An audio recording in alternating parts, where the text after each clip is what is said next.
Hello everyone, welcome to Azure Developer Community's another event. And today we have two awesome speakers with us.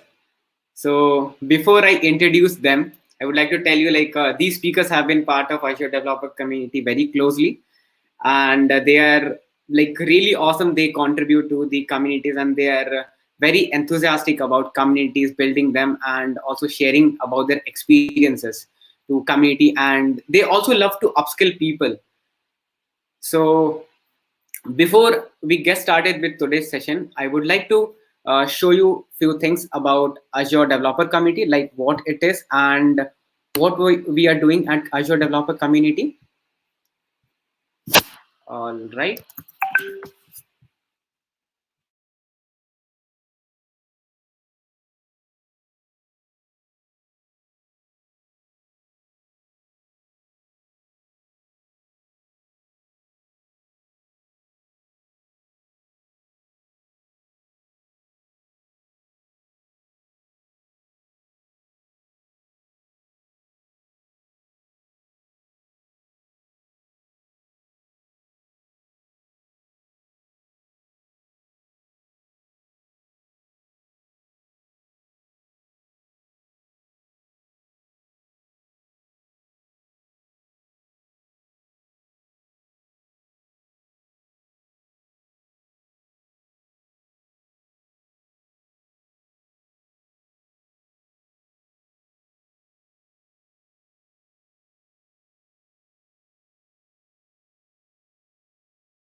Really sorry, guys. Like I had a internet fluctuation.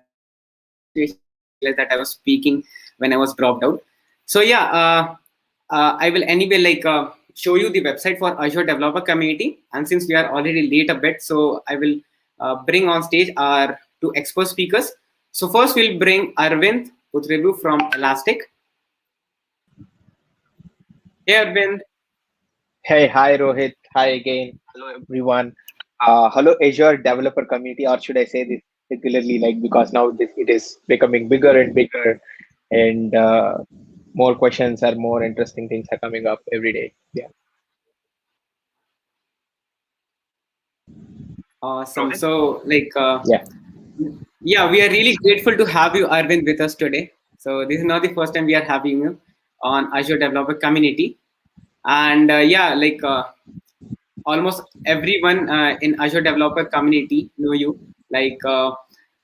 what you are doing at in the community and how you are impacting our community members. So I'll also bring Vivek, the next speaker for today's community meetup.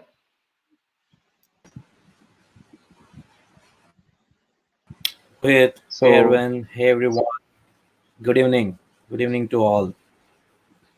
good evening, Vivek. I guess like Rohit disappeared again magically, and we are all left. But I guess this is good. And then maybe I'm not sure what's happening today with his internet as well as details. But we can get started and we can talk about you know everything that is cool and about Azure Elastic, and we can continue talking about everything. Yeah. And Yeah, Rohit sure. is back again. Yeah. Hey Rohit, welcome back. I'm really very sorry. This remote thing is really going bad for me today. No No worries, yeah. problem. The We can bad take it internet from connection here. out here. We can take it from here, Rohit. Thanks for introducing us. And an hour back or 2 hours back, myself and Arvind were discussing how we should be having this session, right? So we were thinking about how do we, introduce a product development, and how do we talk about how we can build a product, keeping all the um, all the elastic thing and how to bring it up in the in the cloud, etc., right? So from that perspective, Arvind, I just if we can talk about how what is the architecture of a microservice. Like, do you have a, if you can bring up that diagram which we designed, or which you have, if you can bring it up, and we just give a overview of what is a microservice to the community, and Yeah, how three layers of the three pillars of, in fact, three pillars of Elastic fit into this, and how we can think about scaling this on cloud. We can discuss all these three things part by part. So just to talk about microservice, do you want to just give an introduction to the specific yeah. microservice app? Definitely, definitely. So for people who are listening it for the first, or like who haven't probably heard this term, just like AI ML, and then haven't coded or like in a microservice.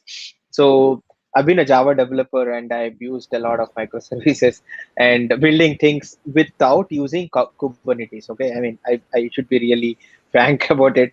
And so again, but today's thing is like scaling and using containers, using orchestration tools like Kubernetes. So a microservice is something that lets you do a small part of your entire big picture application. Like say if you are building a large e-commerce company, or like something like Flipkart.com. Say imagine this is Flipkart.com, not exactly the same service, but then not exactly the same application. But I'm just giving an example so that you could all relate to. Say if this is the application layer or high level architecture diagram. Forget about all the other icons that you see. All of this we will talk about it. We will discuss it in this separate context. But generally understanding, you will have a front layer UI, which will show you as soon as you kind of like you know talk to it, you will just see all the details, like all the items or ads or something that is displayed on the front service. It's run by a service called ad service. Then you have the pages and all of these details. Again, you have a cart service where your items are added to cart. You have a currency service. Suppose some e-commerce companies take payments in multiple currencies: USD, Canadian dollar, Indian rupee. So you could use the currency service, and you could also use a recommendation service which directly talks to product catalog, which might be a database, right? And then you also have a checkout service which has multiple integrations with email, payment, and shipping service. So basically very interesting. uh, and then you in an on a very large scale, the all when all of these services work together, you will see a wonderfully working app. And each service can be written in any programming language, and it can be run in an expanded downsized mode in any manner. So that helps you to do all of this. The caveat here is with increasing scale and ease of spinning up and writing and luxury of giving that best thing to your user, you will also increase a bit of complexity in this application, because you're running on some specific orchestration platform. You're running on You are trying to make multiple software services in different languages communicate each other, a lot of these things. So basically this is what we are like. I mean, I'm showing you here. And then like I guess like Vivek, this is good, I guess. Any other question, like maybe you ask me like how to explain like maybe a microservice architecture. Uh, Before Definitely. I Vivek think. again, please say. Yeah, Sorry. go ahead. Go ahead. You're saying. No, I was just saying that we will also see how you could use Azure or Elastic to kind of like help you play a vital role in some of these things. Yeah. Yeah, definitely. I think see, while building a microservice architecture, you need to keep some couple of things. You need to understand. One is decentralized governance, and also having thinking about uh, products, not about projects. You're building a small piece of code, and then it has to do a specific specific work, and it should not be built on a project. If you're doing some project and to be used only for one time, then it is not supposed to be built as a microservice. So there are a couple of things which you need to keep in mind from from while you think about building microservice. But when you think about not just building about it, and when you go about building it and bringing it on the cloud, then it is completely a different ballgame, right? So you need to understand, in a real world scenario, there is different set of environments which is there to play around, and there are certain ways to set it up. And in today's world, everything is containerized, and there is Kubernetes we need to use, and the way you build this as a structure, and also make it more and more decentralized. You're not making it centralized location, but it is decentralized, where you can easily operate between two different services. That is or even upgrade two different services independent of each other, and it should not affect each other, right? So that is exactly how you should think about building such applications, like the flipkart.com, right? As an example which we were taking. While doing that, right, you need certain tools, and it's not and it's not about just building the products. It is also about servicing, right? Application is running, right? Something called as production. What is the difference between an application which is running on your laptop versus what is production, right? The production is an application which is have a business logic, which is being serviced, and people are accessing it, right? So you are actually serving some purpose to it. So when you're building that product, um, what are the things you're going to use, right? There could be from a while building like Flipkart, right? You need something called a search, right? You need a search, and how to build it faster, and how to search something really fast. Whenever you type something, it has to autofill, and all those things. So how does that come? How does that, how do architect that, right? That is one aspect of building that kind of a product. And the other aspect is not just doing search, but also managing it, right? Observability, like logging, metrics, a lot of things when it is running, right? When it is in production, you need to understand what is happening on your application. So and given that, just Arvind, just give an overview of all those three pillars of Elastic, how to integrate those three pillars with such an architecture, and how do you use Azure ingest, right? To ingest something onto this application.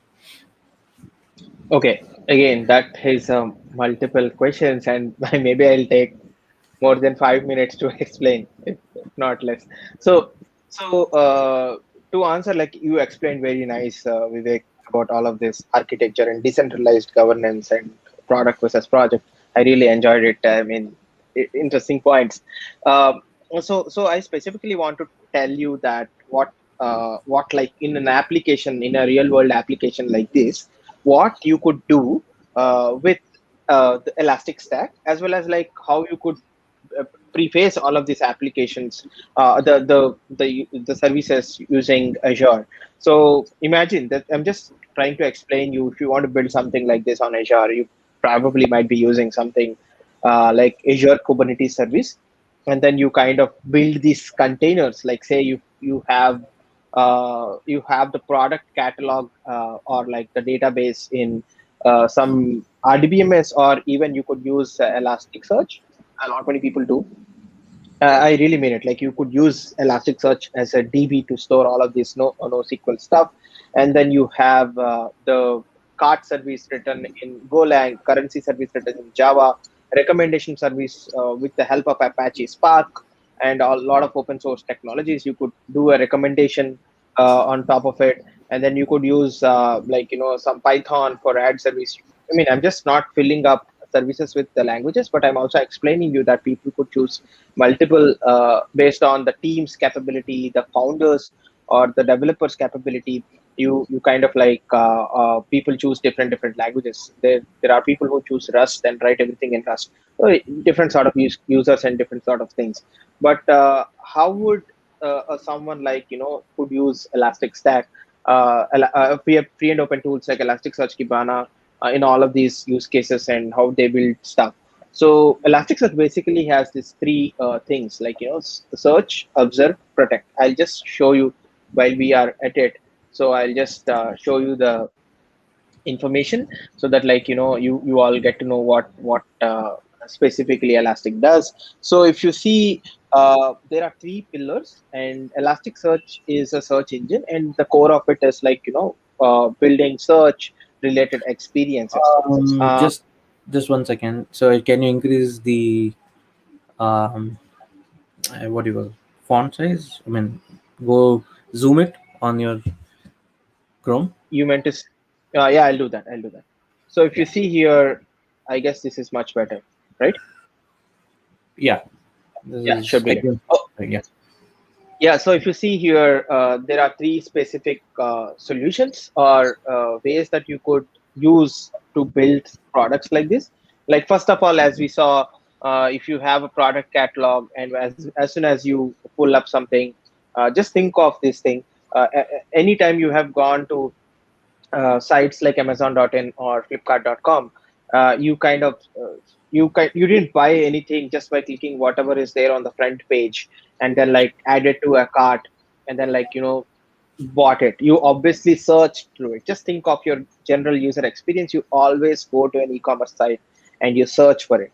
So that's a default. A lot many people don't even think, but then like that's a very default experience or behavior that users exhibit. So when you're searching, that means you're literally searching through the product catalog. So that is where products like Elasticsearch could really come into play and then help you to do all of this. So when the product catalog, you can ingest all of this data. So how do you ingest it? It's pretty straightforward. You could use the REST API if you have a database, if you have even if you have a CSV, or even if you have in format from any API, right? Anything. You could also update, write, and do multiple stuff. Imagine that you put all of this data in JSON format. Like say, suppose if you take a category like electronics, and then you take mobiles, and then you take smartphones, and then you take the iPhone, Apple, and then iPhone, and then these are all like the branches, and then like you ingest all of this data. And iPhone contains multiple models over the years, and it's like you just see the complexity or like the layering, but then you also find that you will be able to find all of this pretty easily with a single search query. So how do you do that? You could use the Elasticsearch for search. In this application, you could use that, and then after which, when you build this entire application using multiple programming languages, etc., then you get to a point where like you're scaling up. You want to understand how the application is performing, or how, or like what the user is doing, like is the service up all the time, all the services are up or not. So if you want to observe things that are happening in the application, so that is where you could ingest logs, you could ingest metrics. Even if you are using popular open source tools, cloud native tools like Prometheus, or which are coming natively with K8s, right? You could ingest the data into the Elasticsearch, and then like you could build up an experience which is like the observability part. So that's what the second one that I'm talking about. Like say, observability helps you to build this logs, metrics, and traces, APM uptime. So that you could see all of this data and like observe things that are happening as and when it is happening, like flow. And you could also analyze this by using drag and drop consoles, etc. So that is one another way to look at things. And whatever I'm mentioning here, it's all free. Basically, you could go and try build things on your own without even like asking anybody. You could also deploy this in a popular like cloud like Azure. And then another one you have to look at is like the security part. So the most important thing for any developer, which I would always recommend, is not just code it and leave it. Security is a mindset. So it's not a process. So make sure that you always think about that particular part while you are doing. There are many SecOps workflows. There are many developer security operations workflows that you definitely need to learn and do. Think of it. There are several models. There are several buzzwords. Also, you could go and learn about it. But keeping it very simple. Any organization when they are running a public facing like internet based application like this, like an e-commerce site, or probably if you are running a ride sharing app or something, anything, right? So basically they need to have something that manages monitors the security of the app. Like you see the data leaks happening every now and then, especially in our country, right? You see a lot of people. So there are ways that you could mitigate this. There are ways that you could help people solve that issue. How you could do it is like it's not so difficult. You could spin up a SIEM solution. There are many commercial SIEMs, but you could also use Elastic SIEM, which also does your correlation between your application logging and a lot of these things. So, for example, if there is any DDoS attack happening, like denial of service, if you are seeing anybody who is trying to bombard the API, say for example, somebody like is trying to specifically scrape a website like from a specific IP to probably see your prices, right? So there are many things like this, and then if you want to identify such stuff, you might want to use something like SIEM. So security is another solution. Like there are many names. It's a bit complex again to kind of like show you everything or talk about everything. Elastic also comes with a free endpoint security solution. That means like you could just add this agent, and it also works like an anti-malware solution, just like your regular security stuff. So that's what specifically is the three pillars. So if you see the same application that we spoke of, like you have the like the infrastructure part that is covered out, you have the search part that is covered out, which is a primary feature in applications like e-commerce, and then you also have the like the security part, which is also another important area that is covered out. And all of this can work on platform agnostic. Like you do it in VMs, you do it in different clouds, you do it in you can manage it from multiple areas as well. Yeah. So yeah, I guess I reached 5 minutes, but then like I kind of like No spoke worries. about I your. mean, one thing I have to, just to add here is, um,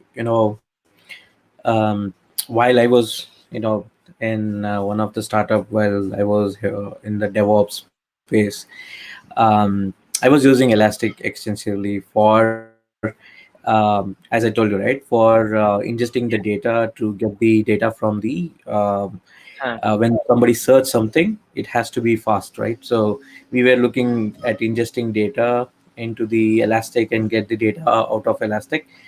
Just for the people who are listening, it's in the memory. It's a memory database, right? Right, Arvind. I No, just not want to exactly not fully in exactly, memory, but then like yeah, not exactly. But then not like it exactly stores heap. It has a heap memory that helps you to maintain this cache. maintain this But cache. yeah, Correct. So, it's not just about this. It's more importantly scaling this application, right? It's like three parts to it. One is obviously, as Arvind mentioned, it is obviously used for search. The other is for managing the metrics, the observability, and everything, and then it is security. While you are doing that, obviously Azure has all these functionalities to help you build it. In fact, the communities which is there in this diagram itself, we can definitely use the Azure Kubernetes service and use the Azure DevOps pipeline to build and plan all these activities from one environment to another environment. It is very important to have different environments. As a startup, I have seen that, when I was in that one of the startup, I just entered into a room where, there was only one production environment. And that time I did not had Kubernetes, no containers, nothing, pre Kubernetes era. And I walked into a room where there was only production, one production, and all developers working and pushing code, entering into production and making changes directly.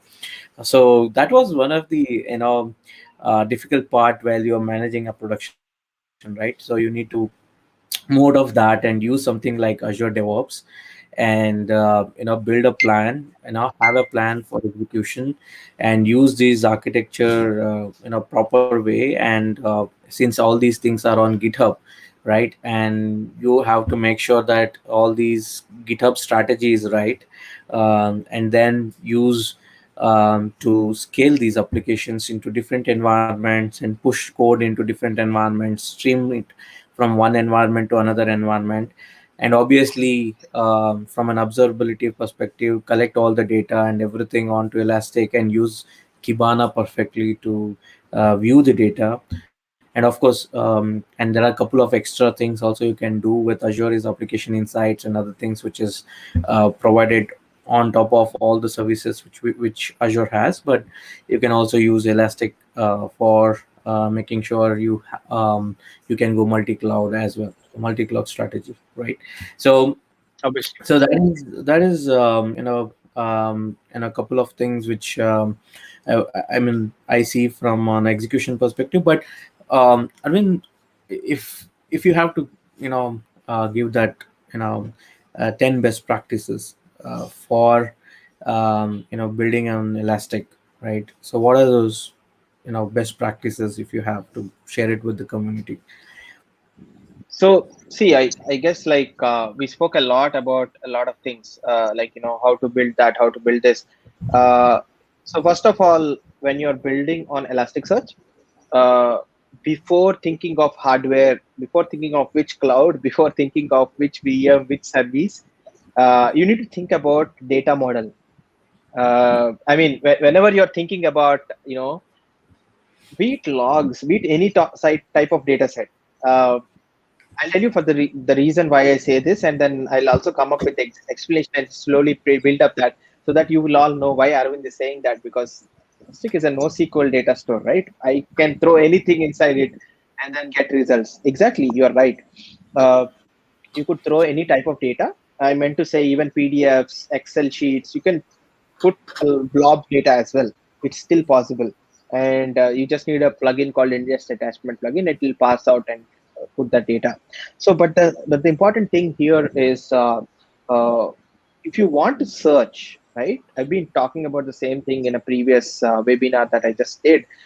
So you just need to first of all identify how your data should be, and then like after your data is like maybe like if you found out, like say in the e-commerce example, that you have a iPhone based data, and like you kind of you kind of like have this particular document structure, and you need to come up with that beforehand.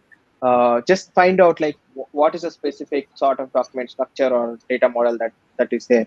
So Elastic is not schema less, it's schema free. If you don't put a specific document, like it automatically generates the relevant schema for you, right? The data schema for you, like just like unlike your table or RDBMS systems, wherein like you need to start with create table name, like name varchar, you need to do that. But here you don't need. But if you do, there are added advantages. The advantage is you would get faster throughput. So that is one best practice that I want every developer to do, irrespective of what you are building. You are building search engines, if you are building observability solutions or anything. The key here, what we are trying to make it more and more easier for developers is to make it very specialized, so that you don't need to think about this. And if you use the solutions that I showed previously, like say if you are using a customized solution, we will handle all this mess. If you are thinking if it is a mess, and if you will handle the document structure, we'll handle the data types. You just need to ingest through the right forwarders, the right shippers, like Beats, or like the logging libraries that we provide. Just like Log4j, we have ECS logging libraries. We have Java specific logging libraries, Golang specific logging libraries, etc., etc. And then we also have another. what you call we also have this elastic agent coming up through which you can get logs, and you have log stash plugins. uh, if not all of this, if you are still choosing to use the API, I would recommend you to come up with that thing. And this is a base upon which you start thinking of the fastness, like the speed and the scale that you want the data to be in. Like suppose if you are ingesting 3 TB data per day, or like very large scale, like you're a huge organization, then you need to come up with the right hardware that helps you to propel this thing. Then you need to come up with the right set of, like, how much data should be there for 3 months, or like, how much data should I want to be queried every 3 months and in X time. And then you make this configuration, and then you go ahead. And then for that, you always have resources, like you can come and search, ask questions in our Slack community, in communities like this, and we are happy to help as well. Perfect. Perfect. I mean, I know we have been talking, we just wanted to make sure that we also answers a couple of questions from the community. Definitely.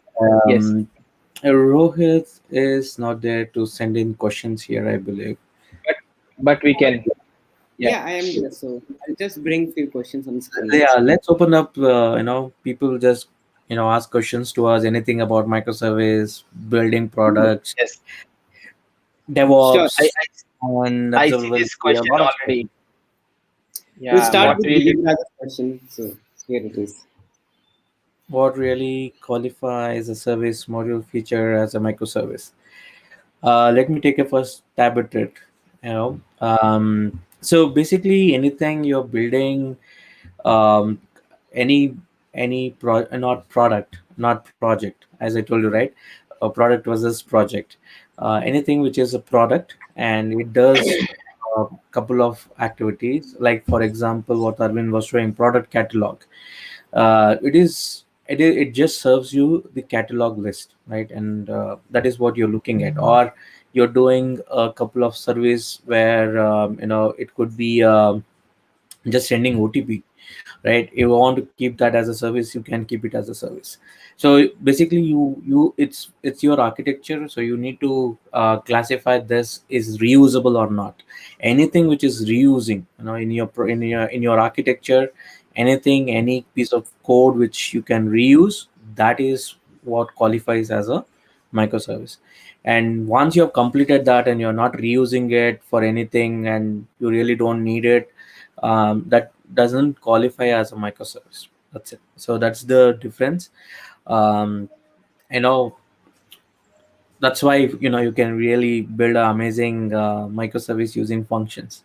You can reuse it whenever you are in need of it, right? It is just an endpoint and you're just accessing that endpoint and you're getting the data. Okay, I just agree. I mean, like, Vivek tells a lot about, to be really honest, he speaks about a lot of infrastructure, and he explains from his experience. As a developer, if I have to look at, service module or feature, etc., I would recommend you to think from the business point of view, and probably, like, you would definitely understand much better. But this knowledge will help you to create the right separation. You could also talk to the product manager and explain, like, why you are trying to make this separation. In fact, actually, a lot of companies, they have this research done and they come up with this thing. If you don't, and if you are trying to create by yourself, uh, remove something large like e-commerce, and do something smaller, like, say, for example, in a calculator. If you want to create a calculator application, you might want to like have multiple layers itself. Earlier, people used to call MVC model, right? You have model, you have view, you have controller. So now you have multiple MVCs actually, or you might have multiple individual backend services which does this small atomic entity of your logical, or the algorithm. And then each algorithm can be separately updated, each function can be separately computed. Say, in a calculator, you have the number combination. Might want to do all the some sort of computations, like not scientific computations but normal computations using the one particular service, and you can go scientific computations in that lake. You can go multiple layers down the way. So you could do microservices anywhere, and you could split up and make it as tiny as it.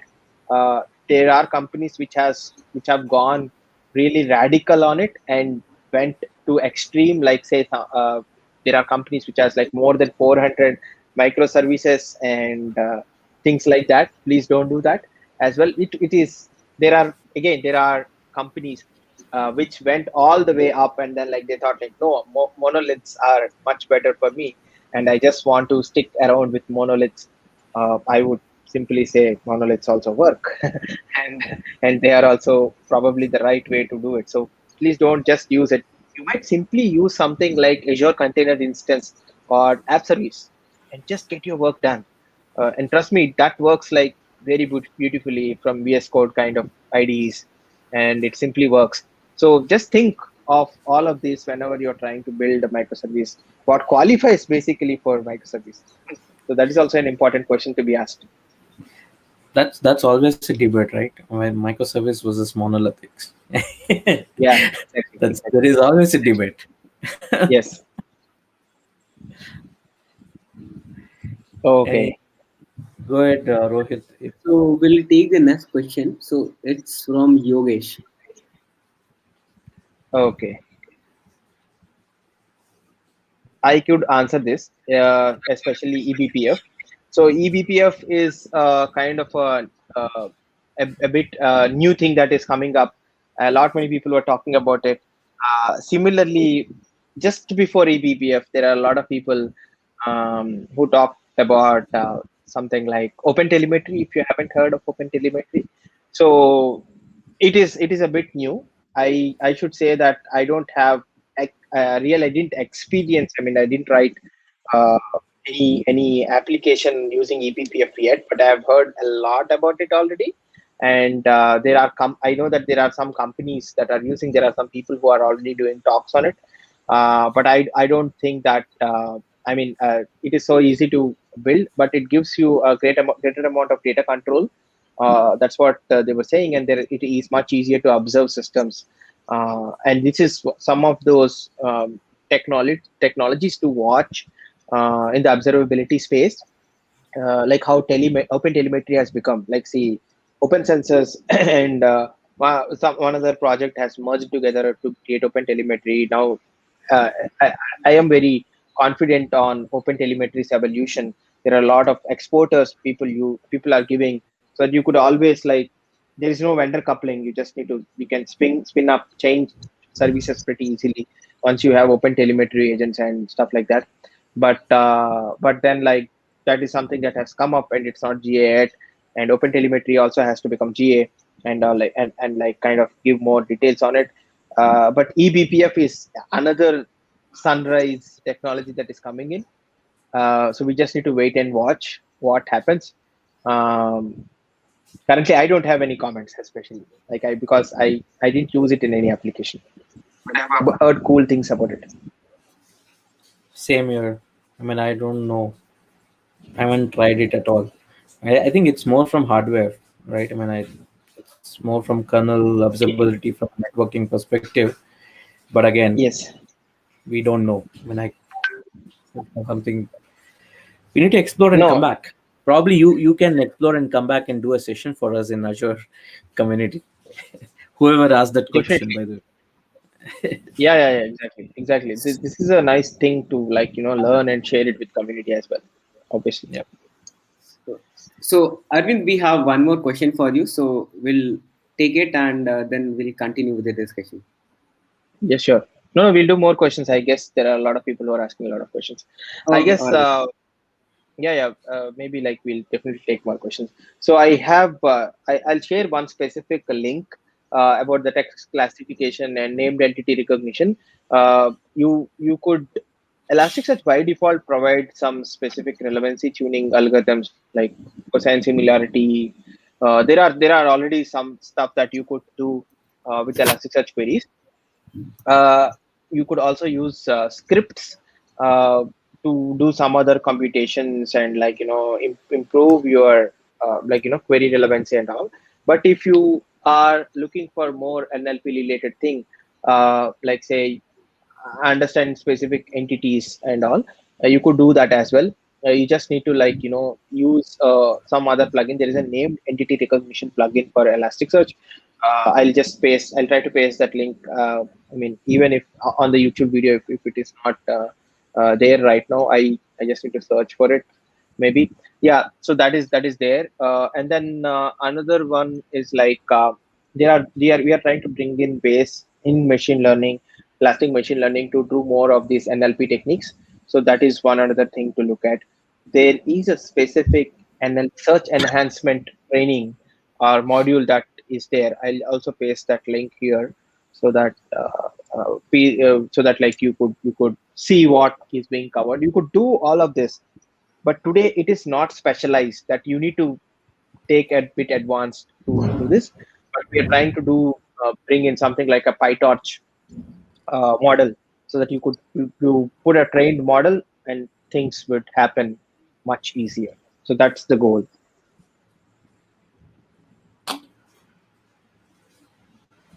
Great. I guess. So there is one more question specifically for Arvind. It's from Vishwas. I'll show you. Yeah. So how are there any tools for working on event and some insight about? So Elastic is not it can support serverless, but it's not like a server. It doesn't have any serverless component as such as part of the stack. It's just a NoSQL data store, and on top of it, there are multiple things that you could do. In fact, like you could use some Lambda related stuff to ship data into Elasticsearch. Some of the people do that. Now, that being said, if you're looking for something like I mean, if I read your question, like event streaming, there are two things that I could tell. Like if you are looking for something like you pull data from a specific source, like a streaming data source, and pipe it to Elasticsearch with something in between like Kafka. So there is Elastic connector. Uh, and remember Elastic Connector, because we already have a partnership with Confluent, and there is a plugin that is already there. It's called Elastic Connector and or Elasticsearch Sync, which maintains this sync between both the sources. That is the right way to do it. If you are using a Kafka between your application and your databases, or you want to keep sync in between, that is one. Second way is something that Stack already has. We have something called data frame analytics. Like when a stream is coming up, like suppose you want to like when the data is coming in, you just want to gather some insights on the data as and when it comes up, and you want to prepare get take some interesting analytics out of the data, like as and when, if you want to calculate some specific stuff, or like modify the data and create an alternate index, alternate data source while the streaming data is coming in. You could use data frame analytics, which kind of takes the streaming data and chunks out and do this particular stuff for you.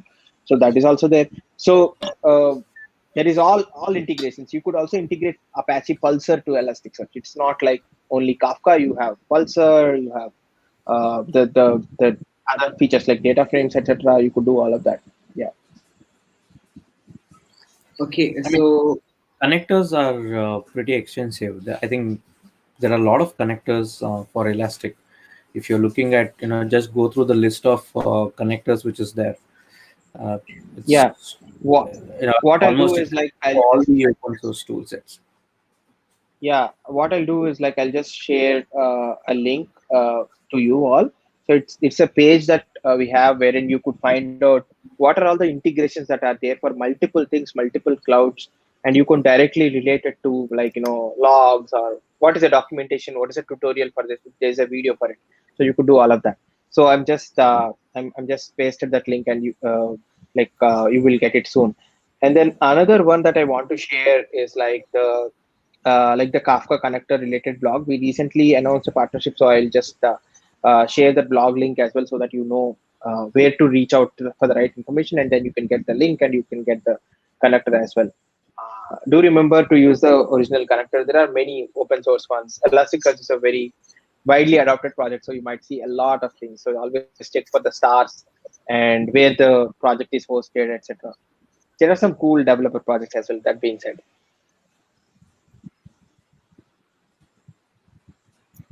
Um, okay, we also have one more question about Rohit from G2. Um, and what kind of wondering any kind of demos you can show here, please. So specifically, I could definitely show demos. In fact, actually, I don't know if you got the link, but I have a link called like demo.elastic.co. You could go there and you could experience the platform by yourself. uh, just play around, click whatever you want to, like kind of you know want to see. Go and explore all the menus, like APM, the Kubernetes stuff. Let me actually share that so that you might be able to like take a look at it. Just give me a moment. I'm sharing my screen, and then we could come to the next question. Yeah, can you see my screen? Yes, Yeah, Arvind. yes. Okay, this is a open, like a publicly available Kibana that anyone can go and see. It's not something specific. Like click on the link that I'm showing, and then you could go and see whatever I explained right now. Like say if you want to see the APM data that you are talking about, right? I just explained what do you call microservice application. See, this is a microservice application that is running. And I want to see how the Java JVM and stuff that is working out, what sort of error rate, which service is being accessed more, errors that are there in this application, like what is the specific error, and what is the code line that it attributed to. You could do all of this. You could also go and look at the streaming logs from this particular infrastructure, or you can simply go and look at the metrics from the Kubernetes cluster, and the pods and everything. Like see, as if you could simply like it's generating what are the containers that are there. uh, like say Docker containers, it loads all the containers that are there, and I could also add namespace to it, and then I could find out what are the multiple namespaces that are available, which are there. So it might take a time sometimes, because we are running a lot of containers here. Yeah, maybe I'll just show the Kubernetes pods. so there is one question, Arvind, on Elasticsearch. I mean, they are trying to build a search from a data from a JSON file, which is on the Azure Blob storage, which is on object storage.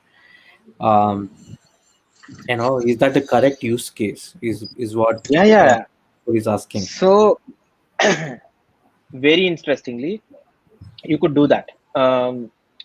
Say if you want to add, so if you are saying that I want to search on your Azure cloud storage, I want to do the search. One thing that I want to tell you, need to do a bit different. You can achieve this, but in a different way. But first, you need to ingest this JSON that is coming directly from your whatever the generation source to directly to Elasticsearch. That means you need to ingest this data. After which we have a feature called searchable snapshots. That means you can snapshot this data over directly from Elasticsearch node to your whatsoever cloud storage solution, any cloud again, and then you could put it on this ACS, and then you could directly search on the blob storage, and then you would just get the same sort of result. Of course, you would ideally, if you are getting some like you X milliseconds, you might get a bit of difference, but it's not so bad when you compare with the traditional databases response. You could still store the data on your S3 or ACS or any cloud storage solution, but you would still be able to communicate it with stuff. So this So is just a called follow-up. searchable snapshots. So just a follow-up question from Ankur is that can you share some best practices around building it for better performance? I mean, you have any best practices for building this kind of an architecture? Like you have a JSON file stored on a blob storage. and you're taking that data and ingesting onto the Elastic, using it. And obviously this is going to churn, right? I mean, the blob storage, the JSON files are going to get updated on a daily basis for whatever reasons we Oh, don't know. And okay. the ingest is going to happen on almost maybe every second, or it can be, you know, um, in a per hour or per day once or something. It could be any strategy. But what are the best practices from your and you have any best practice for building it? Okay. Okay. See, ideally I would ask more questions to probably share some best practices, because like, see, I'll explain what I'm thinking, and then I'll suggest also some architecture. So what what I'm trying to like explain here is like, I'm thinking that the data will be like what Vivek said, is like will be dumped to a cloud storage, and then like Elastic would access and then build it again, do what I'm trying to tell. It's like a roundabout process, and it might also cost you a bit more than what ideally you are trying to do. So to assure to do much better search and to do all of this easily, what I would recommend is to directly dump the data into Elasticsearch and snapshot this data to a cloud storage. You still have your data in the cloud storage itself. You don't have any difference. But the only thing is like you will be able to directly search from your snapshot that is there on your cloud service. I mean the storage layer, and then you could directly talk from Elasticsearch cluster. So this is a feature that has come in, and it has been GA'd recently in the last release, and then you should definitely take a look at it. The architecture that I would recommend in the Azure is like whatever service that you are using, directly push it to the Elasticsearch using either you're using Kafka, or if you're using if the application is written in whatsoever language, you could use the language clients that we have. Like say we have a lot of language clients, like the REST clients, API implemented clients, which are in multiple languages. You could use any of this language client and just simply use it to build in your application and directly push it from your application, the programming language, whatever it is, and to Elasticsearch, and then snapshot it every now and then to cloud storage, and then you could do it. So I'll also update it. But if it is not possible, thinking that whatever I told is not possible, another way, if you are updating, you will be experiencing a bit of like double doing thing, like you already dumped it there, and then you need to ingest it. Maybe I don't know how good of a relevant strategy. At the same point, I also see there isn't any service that lets you do it this level of search, aggregations, analytics, visualizations, without really ingesting the data into it.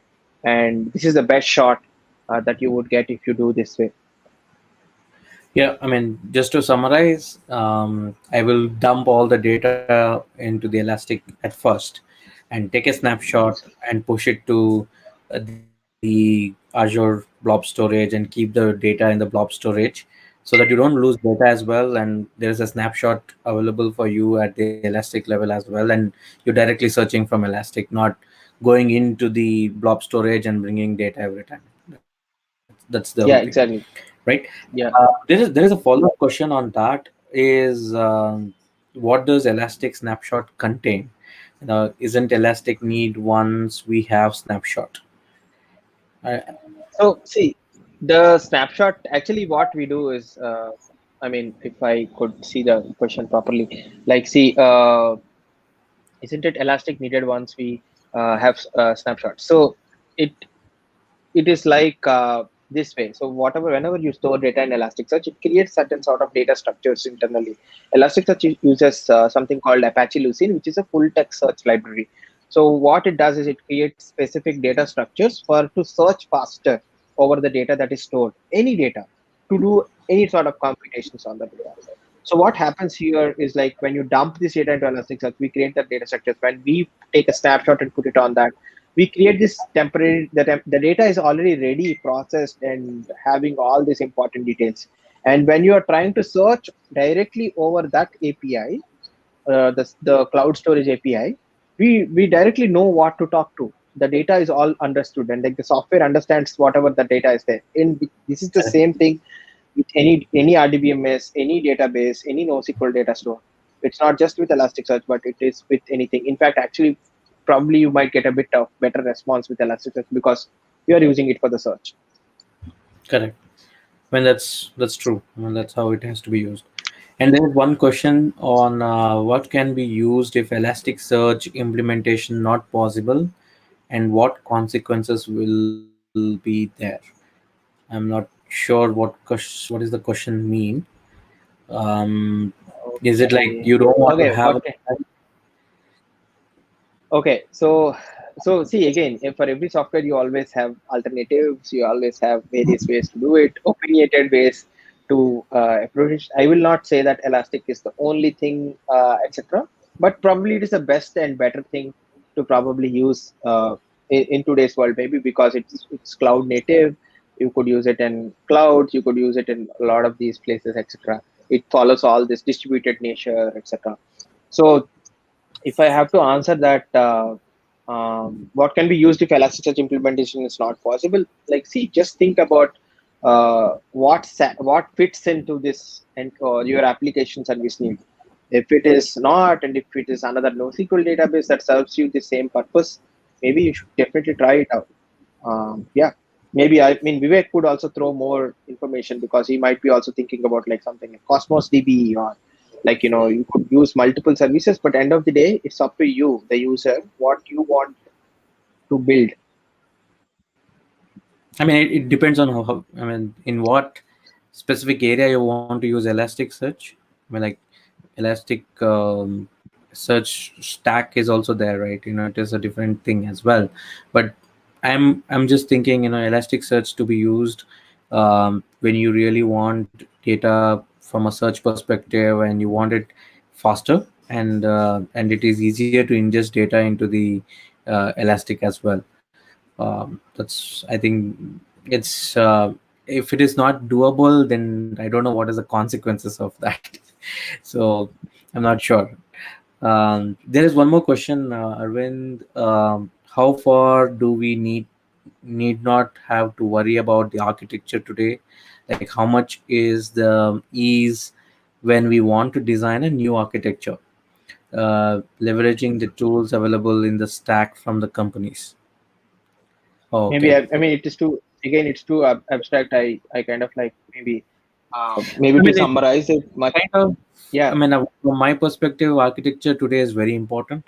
I mean, if you're building something in production and if you want to go to market fast, and from a business perspective, you need to have, even if you're a startup, right? You need to have a right set of architecture, right?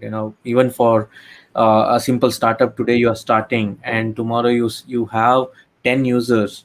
You should have a plan for scaling that architecture the moment you go from 10 users to 1,000 users or 3,000 users, then 1 million users, right? So it could be anything, but so your architecture plan has to be foolproof from the beginning, and it should be set for scale, and you should know what needs to be, what tools you need, um, in terms of scaling that specific architecture. So have that plan, at least 6 months, 1 year plan should be there. You should have an architectural plan. so yeah, I also see some more questions. I would tell maybe like say One question. Let me say call those out.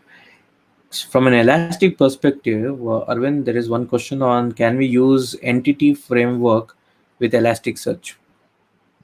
yeah, you could use. There is a blog that I searched some time back, but I am not able to find out that. I'll probably share it maybe by the end of the session. We'll share that But once again, Arvind. I'm sorry.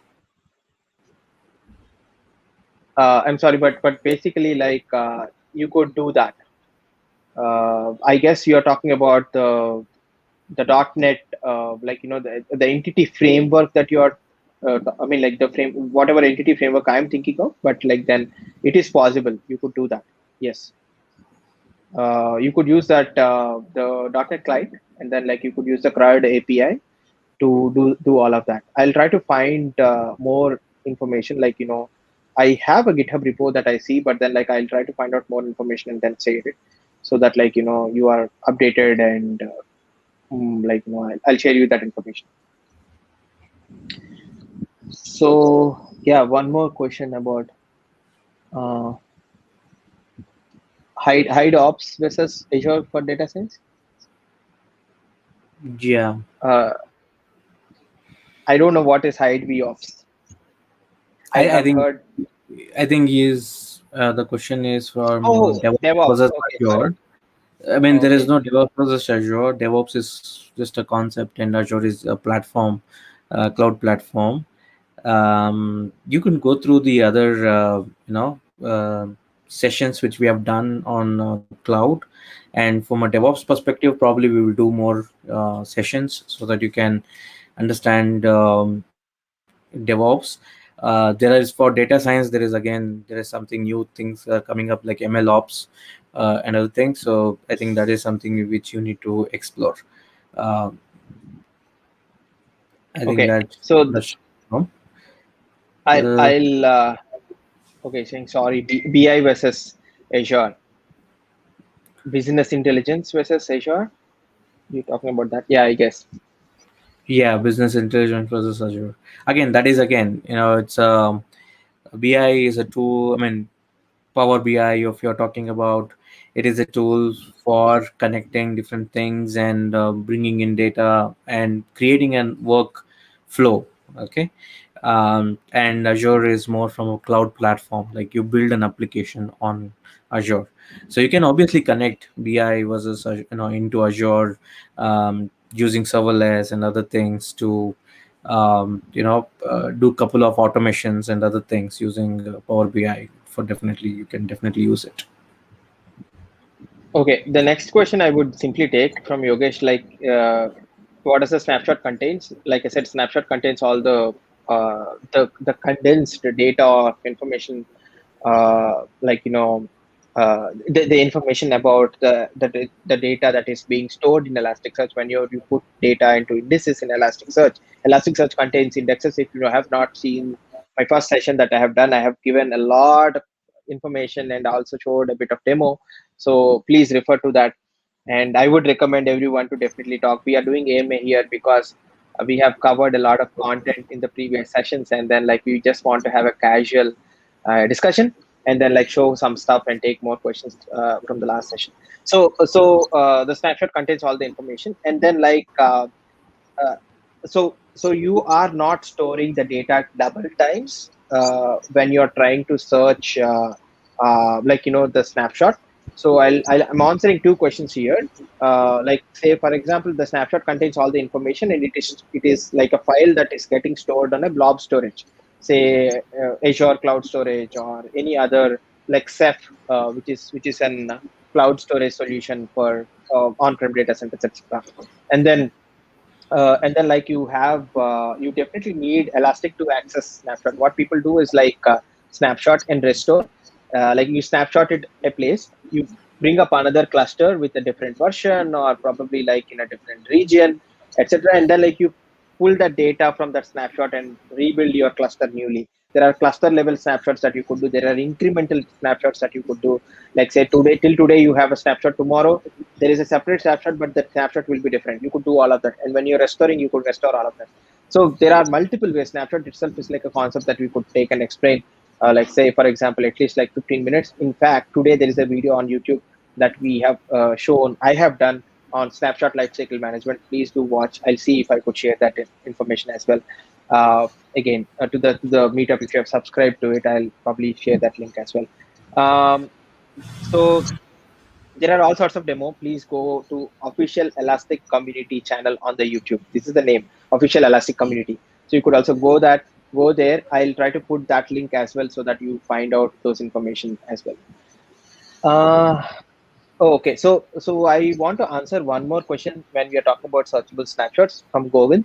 He says whatever should be searched against should be part of the Elastic snapshot as well, in addition to his own storage. No. So you could remove this data from the node and only have it on the cloud storage. You don't need to have it on the disk of the node. You can have your Elastic node normally with free data, or like certain amount of like recommended amount of disk, and then you can start searching this PB or like the petabyte of data that is there on the cloud storage. So that means you're directly searching on the cloud storage using this node, and this is available in the cloud as of now. Like you could use the Azure, and then like you just need to go to the portal.azure.com, and like you could simply open and see it. I'll see if we could show how you could search and like get to that place. I'll not probably be able to show because I have shown it in the previous session.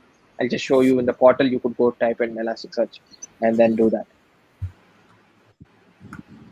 Okay, so can we also take the question from Nikunj? And I don't know, maybe it's a follow-up question, like maybe, yeah. We heard about a lot about microservice of server side, but how about front-end dashboards for front-end microservice? Maybe Vivek, you could start. So, see, whatever it is, a microservice is a sub microservice, right? Either you were thinking, from a front-end perspective, um, there is obviously you can use React.js and other things to build a different kind of a service updations. The Flipkart you see today is not just one single page. It has a lot of different set of services attached to it. Okay, and there is definitely there is, if you change something in the backend, or if you change something in the front end itself, only specific set of service gets updated on when you use a React.js or an AngularJS kind of a thing. I'm not a front end guy. Don't take my word for it, but definitely that's what I'm thinking, right? So there is React.js, there is front end code. If you change, there is a change that gets updated on the website. That is how you can build a simple front end microservice. But um, any thoughts from you, Arvind? So, like I said, I am also a backend developer, but then I'll try to tell you because I'm trying to wrangle around multiple front-end frameworks, and there is also a good practice if you are using something like Node.js. There are a lot of tutorials about how to build a nice, like compartmentalized, like system for something like a nice front-end application. If you want to take a look at it, you could also go and look at Kibana source code itself. Kibana is written in it is written in TypeScript, and it has like the Node.js as a backend, and React, it uses React as well. So we use a lot of custom components, but we have multiple services like Task Manager, we have Plugin Manager, we have multiple services kind of modules that you would see, which does all of this. We have a visualization layer which handles all of this core visualization stuff, called EUI, called Elastic UI. It's also another open source project that you could go and look at it. So I don't have specific experience building a lot of front end code, so maybe I'm not the right person to tell. But then, like, you could observe some of these open source projects to look at it. Yeah. Okay, and I think like there's a follow up as well to the same thing. I don't know. No, there's no follow-up. I think Okay. there's a possibility of message duplications. Okay, there is one Okay. question on, is there possibility of message duplications in Elastic Cluster? Okay, so so what Elastic does is it doesn't do this MVCC model, which is there in the RDBMS system, like wherein you can't roll back to a previous document, etc. So you put the data, and another time you put another type of data, and then like it gets the document, the same document will be deleted and added. The new document will be added. So it's like the document is not getting updated. The document is overwritten. Okay, so that is always there if you are using the same ID. If you are kind of like trying to use a different ID, like if you are saying like customer/1 and then you give a body, it will take one. If you're saying customer/2 and then like you write the same body, it will still take with an ID number 2, so that you can potentially have duplicates if you have done it. There is also a way that you could deduplicate the data in Elasticsearch. You could also do that. It's not so difficult. But what I would recommend probably is to like at least use some sort of REST client that we provide. Don't do it. Don't to avoid that. Please use all the official connectors that are there. We have a ton of things, integrations, etc. to for you to like simply work. There is nothing to for you to worry or reinvent the wheel. Don't directly use Elasticsearch and the REST APIs to build everything. We already have a lot of things set up for you to do this small checks. Even if you're trying to push logs from a cloud provider like Azure, don't just go and use something to push the data using like a Python scripts, etc. Just use the beats, which is the standard way to use. And there are modules also. Like we have Azure module to identify all what's happening in your Azure cloud. So just use it and leverage and build all the dashboards so easily. That is much easier for you to do and do things. Also, there is a question on is it possible for you to share the link for the demo? Um, Again, for Azure Blob Storage, I don't think so. I think, yeah, Arvind has given all the demo links. If you don't find it, then I'll you know, I'll just probably share. So, like I said, there is a YouTube channel and there's an Elastic YouTube channel. So we frequently put out, the videos of whatever we are talking here. So I'll see if I could get that information to you so that like you all can use that. So and then yeah. there is a question on Elasticsearch allows to ingest data from multiple sources in real time, and source data can be through on-prem API or file-based or cloud provider data, etc. So there is a question which is at the bottom. Okay, I'm just trying to paste the YouTube video so that we have done a YouTube video recently. It's called Elastic Byte, so please go ahead and see that. I think I pasted it, and you could find that in the comments in a minute. So coming to the Karthik's question, um, yeah, you could ingest multiple from multiple sources in real time. There is no problem. Um, you could do anything like I showed in the integrations. Rohit, if you could add again to my screen to the thing, I could just show some stuff here. So please go out if you have elastic.co/integrations page. I hope my screen is being shared, right? No, it's not yet. Now it is. Yeah, there you go. So this is where you could probably find out stuff, what is being integrated, how you could pull data. Say, for example, if you are using .NET application, how to integrate .NET application that is running on IIS server, and then like you can how to pull the data, metrics, and traces. Similarly, how do you say, for example, I'm just going to the Azure part, and then you have Azure activity logs. How do you ingest from these data? How do you like kind of ingest Azure application insight metrics? How do you bring in Azure billing metrics? Like how much is your bill every month? Is it increasing, decreasing? What service is using what money? All of that. So how is your if you're using a container registry on Azure, like storing all your containers, like container hub on Azure, what are the metrics? So there are multiple stuff like this and multiple integrations that are there. So for each thing, you could also use specific cloud related stuff, like say, let me show you OS related stuff, like, or you could you integrate with ticketing systems like ServiceNow, etc. Like it would also use languages, like I spoke about it. So yeah, there are multiple ways to take a look at it, and then it's easy. You could do all of that, be it cloud, on premise, or your file. We also accept some sort of flat file stuff as well. Yeah. Cool. I mean, just to summarize the discussion, right? While you're building an application, you need to think about, I mean, not just an application, a kind of a production environment for business perspective, right? Um, you need an infrastructure that is a cloud platform like Azure with a lot of services like the Azure, DevOps, the pipelining, the planning, and etc. And the infrastructure has to be set up in a Kubernetes and other things.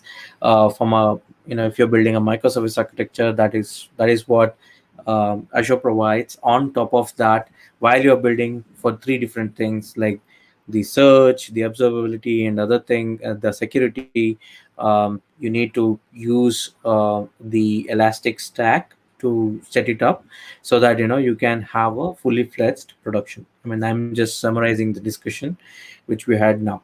I mean, for last 1 hour. Yeah. So see, there are multiple ways. There are multiple things that we could all do. I think it's already 1 hour 15 minutes, and then I could, if you don't have any specific questions, we could end it here. But I want to tell you that like if you have more questions, please ask.